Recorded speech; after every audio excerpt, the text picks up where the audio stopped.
আসসালামু আলাইকুম। সবার আগে বাছাই করা 10টি আন্তর্জাতিক খবর জানিয়ে দেব।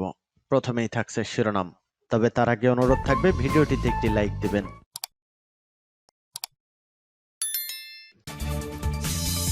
পুরোদমে ইসরায়েল ফিলিস্তিনি যুদ্ধ চলছে, জানিয়ে দিব হাতে থাকা গুরুত্বপূর্ণ আপডেট আন্তর্জাতিক সংবাদ। প্রথম এই সংবাদ শিরোনাম, দখলকৃত অঞ্চলে অর্থনৈতিক সংকটের কথা স্বীকার করেছেন নেতানিয়াহু। এরপর জানিয়ে দিব গাজা যুদ্ধ থামানোর ক্ষমতা না থাকা হতাশার, বলেছেন গুতেরেস। এদিকে দক্ষিণ আফ্রিকার পররাষ্ট্রমন্ত্রীকে হুমকি ইসরায়েলি গোয়েন্দা সংস্থার। আরও জানিয়ে দিব মার্কিন হেলিকপ্টার বিধ্বস্ত হয়ে 5 সেনা নিহত। এরপর জানিয়ে দিব রাশিয়া ইউক্রেনের পাল্টাপাল্টি হামলা, নিহত 3 শিশু। এবং সর্বশেষ জানিয়ে দিব পাকিস্তানের নির্বাচন ফল প্রকাশে দেরি, আন্দোলনের ডাক পিটিআই এর। শুনছিলেন সংবাদ শিরোনাম, এখন বিস্তারিত। তবে অনুরোধ থাকবে ভিডিওতে একটি লাইক করে দিন এবং কমেন্ট করে জানিয়ে দিন আপনার মূল্যবান মতামত। দখলকৃত অঞ্চলে অর্থনৈতিক সংকটের কথা স্বীকার করেছেন নেতানিয়াহু।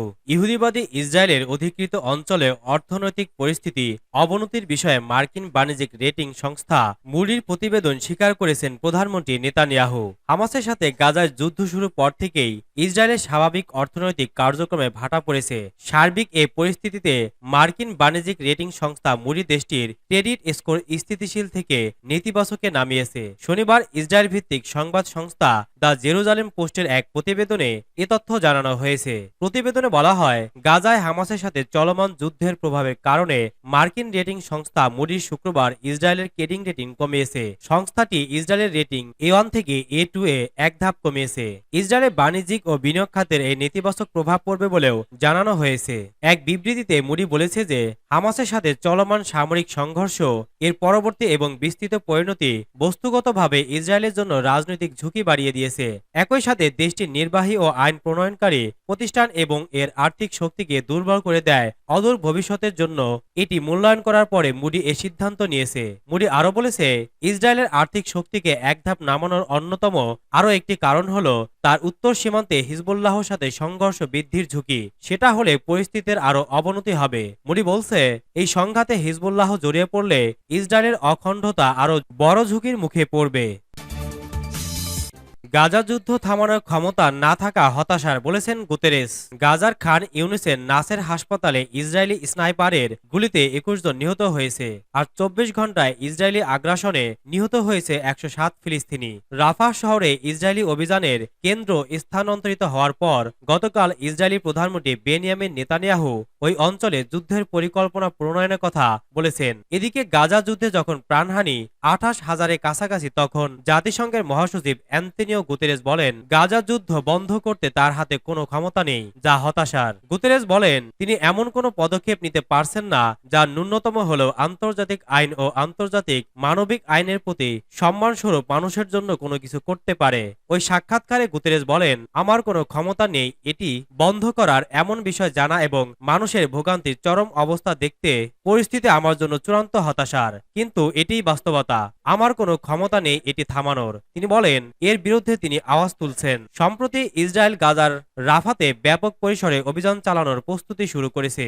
এ নিয়ে বেনিয়ামিন নেতানিয়াহু গতকাল বলেন, তিনি সামরিক বাহিনীকে নির্দেশ দিয়েছেন যাতে তারা রাফাতে একটি দ্বিস্তরীয় পরিকল্পনা করেন, যেখানে বেসামরিক মানুষকে সরিয়ে হামাসকে নির্মূল করা যায়। রাফাকে কেন্দ্র করে ইসরায়েলি পরিকল্পনা নিয়ে গুতেরেস বলেছেন, ইসরায়েলের মধ্যে ও উত্তর গাজায় যে নারকীয় ধ্বংসযজ্ঞ ও আক্রমণ চালিয়েছে তা রাফাতে চালালে তা হবে ভয়াবহতম ট্র্যাজেডি।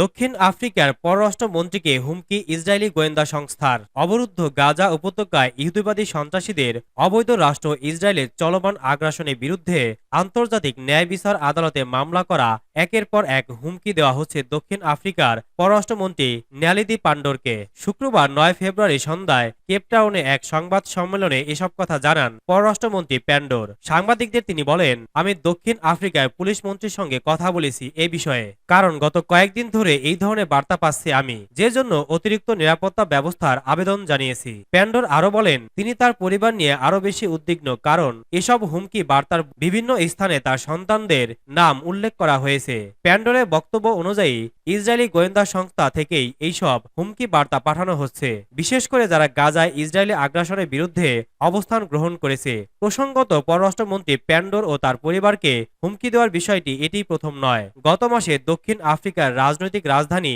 প্রেটোরিয়াতে অনুষ্ঠিত এক সংবাদ সম্মেলনে এরকম হুমকির কথা জানিয়েছিলেন তিনি। এসব হুমকি বার্তায় তাকে দায়েশ ও হামাসের দালাল বলে গালাগালি করা হয়। তবে এসব হুমকির মুখেও ফিলিস্তিনি পাশে দাঁড়ানোর দৃঢ় প্রতিশ্রুতি ব্যক্ত করেছেন দক্ষিণ আফ্রিকার এই পররাষ্ট্রমন্ত্রী। প্যান্ডোর বলেন, দক্ষিণ আফ্রিকা বর্ণবাদী রাষ্ট্র যখন সবচেয়ে খারাপ অবস্থায় ছিল তখন ফিলিস্তিন জনগণ আমাদের পাশে ছিল। স্বাধীনতা যুদ্ধে তারা আমাদের পাশে দাঁড়িয়েছিল, সুতরাং আমরা তাদের থেকে মুখ ফিরে নিতে পারি না। মার্কিন হেলিকপ্টার বিধ্বস্ত হয়ে ৫ সেনা নিহত। যুক্তরাষ্ট্রের ক্যালিফোর্নিয়ায় হেলিকপ্টার বিধ্বস্ত হয়েছে, এতে ৫ নৌসেনা নিহত হয়েছেন। শুক্রবার ৯ ফেব্রুয়ারি বিবিসির এক প্রতিবেদনে এ তথ্য জানানো হয়েছে।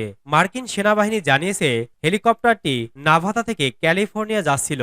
এ সময় সান ডিয়েগোর বাইরে প্রত্যন্ত এলাকায় তুষার ঝড়ের কবলে পড়ে হেলিকপ্টারটি বিধ্বস্ত হয়েছে। এটি ইউএস মেরিন কর্পস এর প্রশিক্ষণ হেলিকপ্টার ছিল। ইউএস মেরিন কর্পস জানিয়েছে CH-53E সুপার অ্যাস্টালিয়ন হেলিকপ্টারটি ক্যালিফোর্নিয়ার মিয়ামারে মেরিন কর্পস এয়ার স্টেশন অভিমুখে রওনা হয়েছিল। পরে এটি সান ডিয়েগোর পূর্বে একটি পাহাড়ি এলাকায় বিধ্বস্ত হয়। এক বিবৃতিতে থার্ড মেরিন এয়ারক্রাফট উইং এর কমান্ডার মেজর জেনারেল মাইকেল বোর্স-স্কাচল জানান, আমাদের থার্ড মেরিন এয়ারক্রাফট উইং এবং ফ্লাইং টাইগারের প্রশিক্ষণ চলাকালে ৫ সেনা নিহত হয়েছেন। হেলিকপ্টারটি বিধ্বস্ত হলেও এখনও সব সেনার মরদেহ উদ্ধার করা সম্ভব হয়নি, তাদের উদ্ধারের চেষ্টা চলছে। রাশিয়া ইউক্রেনের পাল্টাপাল্টি হামলা, নিহত ৩ শিশু।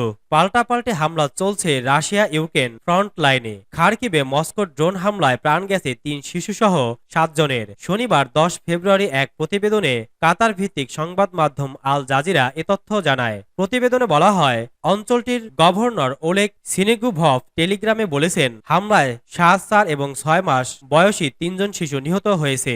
এ হামলায় বিধ্বস্ত হয়েছে ১৫টি আবাসিক ভবন। বিস্ফোরণের কারণে অগ্নিকাণ্ডের ঘটনাও ঘটে, তবে নিরাপদে উদ্ধার করা হয় ৫০ জন বাসিন্দাকে। এদিকে ইউক্রেন সেনাদের দাবি, মস্কো ২টি কমান্ড পোস্ট ও ২টি অস্ত্রাগার ধ্বংস করেছে তারা। কুপিয়ানস্ক, ক্র্যাশনি, লিমান সহ বিভিন্ন স্থানে ইউক্রেনের হামলা প্রতিহতের দাবি করেছে মস্কো। এক বিবৃতিতে রুশ প্রতিরক্ষা মন্ত্রণালয় জানিয়েছে, ইউক্রেনের একাধিক ঘাঁটিতে সমরাস্ত্র ও সেনাদের লক্ষ্য করে হামলা চালিয়েছে পুতিন বাহিনী। ধ্বংস করেছে হোয়াইটজার ২টি ট্যাঙ্ক, ৩টি সাঁজোয়া যান ও ২টি অস্ত্রাগার। এছাড়া ১৫টি রকেট ও ৯৭টি ড্রোন ধ্বংসেরও দাবি করেছে রুশ সেনারা। পাকিস্তানের নির্বাচন ফল প্রকাশে দেরি, আন্দোলনের ডাক পিটিআই এর। পাকিস্তানের জাতীয় পরিষদ নির্বাচনে ফল দেরিতে প্রকাশ করায় আগামীকাল আন্দোলনের ডাক দিয়েছে ইমরান খানের দল পিটিআই। রিটার্নিং অফিসারের কার্যালয়ের বাইরে শান্তিপূর্ণ আন্দোলন করবে দলটি, খবর ডনের। পিটিআই নেতা ব্যারিস্টার গহর আলী খান দলীয় কর্মী ও সমর্থকদের আগামীকাল নির্বাচনী এলাকাগুলোতে রিটার্নিং কর্মকর্তাদের কার্যালয়ের বাইরে এ বিক্ষোভ করার আহ্বান জানিয়েছেন। তিনি বলেন, ইমরান খানের নির্দেশ অনুসারে যে এলাকাগুলোতে আমাদের ফলাফল আটকে রাখা হয়েছিল এবং বিলম্বিত করা হয়েছিল, আমরা সেই তালিকা প্রকাশ করব। তারা ইচ্ছাকৃতভাবে পিটিআইকে দমানোর জন্য ওই আসনগুলোতে দেরিতে ফল প্রকাশ করা হয়েছে। গহর আরো বলেছেন, প্রতিবাদটি শান্তিপূর্ণ হবে, এটি একটি সাংবিধানিক অধিকার। এদিকে পাকিস্তানের জাতীয় পরিষদ নির্বাচনে ভোট গ্রহণে ২ দিন পার হয়ে গেছে, তবে এখনো সব আসনে ফল পাওয়া যায়নি। এ নিয়ে আক্ষেপ প্রকাশ করলেন দেশটির প্রেসিডেন্ট আরিফ আলভি। এক টুইটার বার্তায় তিনি বলেছেন, যদি এইবার ইভিএম এ ভোট হতো তবে পাকিস্তানবাসীকে এ দুর্দিন দেখতে হতো না, অনেক আগেই ফলাফল জানা যেত। ইভিএম মেশিনের মাধ্যমে ভোট করার জন্য অন্তত ৫০টি বৈঠক করেছি, কিন্তু সব ভেস্তে গেছে। তিনি বলেন, ব্যালট পেপার গুনতে যে সময় দরকার হয়, ইভিএম মেশিনের মাধ্যমে ভোট হলে এর চেয়ে অনেক কম সময়ে ভোট গণনা করা যায়।